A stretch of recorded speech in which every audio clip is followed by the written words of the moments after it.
So you've been fly fishing for a long time. You know how to do the improved clinch knot. Maybe you know how to do a double surgeons or a triple surgeons, or as someone once corrected me, it's just called the surgeon knot no matter how many times you go around. But are you ready for the next wave in knot tying? We are talking a knot that is so strong that it will save those big fish, but it's also probably one of the most difficult knots that you can tie as a fly angler. Today, we're talking about the blood knot. Woo.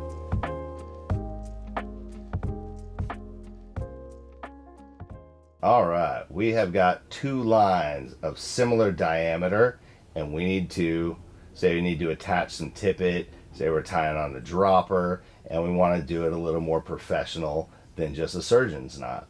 So I'm going to cross these. I'm going to go non-dominant, so my left over dominant. And we're going to want our tags pretty long because it just saves kind of the last step. We're going to think of this like two clinch knots that are interlinked like a chain. And so basically I wrap this over, and I'm going to take this tag and go away from me. 1, 2, 3, 4, 5. Doing this kind of extra long just so it can be easier for you guys. And we're going to go through that loop that's created in the center. I'm going to pull it a little bit through so we got some safety.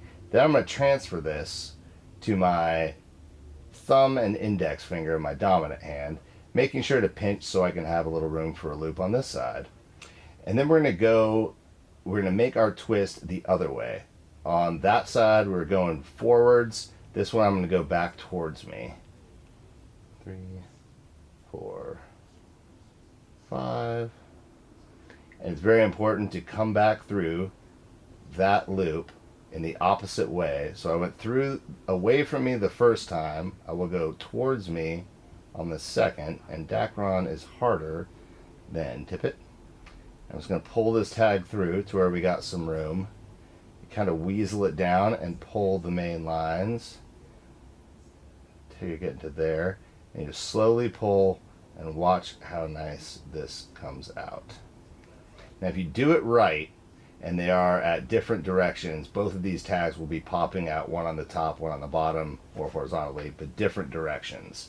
Well, thank you very much, Zach. That blood knot is one of my favorite knots. It makes me feel like an accomplished fly angler when I get that, and there's fish rising everywhere around me, and I'm extending that tippet, the tapered leader with some tippet. I feel like a true champion. Now, whether or not I catch fish, totally different story. That is a different story. I also like it, especially in those moments. It forces me to kind of, it's a semi-cure for buck fever. When things are going on, it forces me to slow down a little bit, and that's actually what I do like about it. I know it's strong. If I do it right, I can see it, and then it just makes me, it's kind of like the count to 10 before you act in haste, and then I make a better cast, usually better drift, catch better fish.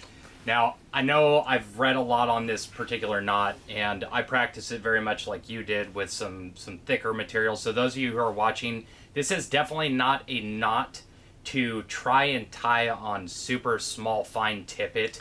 You're going to want to start with something a little bit larger in order to really master this, and to see those two tag ends coming at opposite sides out from one another. But all the research that I have done says that this is one of the absolute strongest knots. As you actually pull on it, the knot cinches down even more on itself. I really like the way that you talk about it being two improved clinch knots coming together. That was kind of an eye-opener for me years ago when you first said that in one of the classes that we were teaching, but you're 100% right in that. So if you're looking to master the blood knot, it's going to take time. It's going to take some dexterity.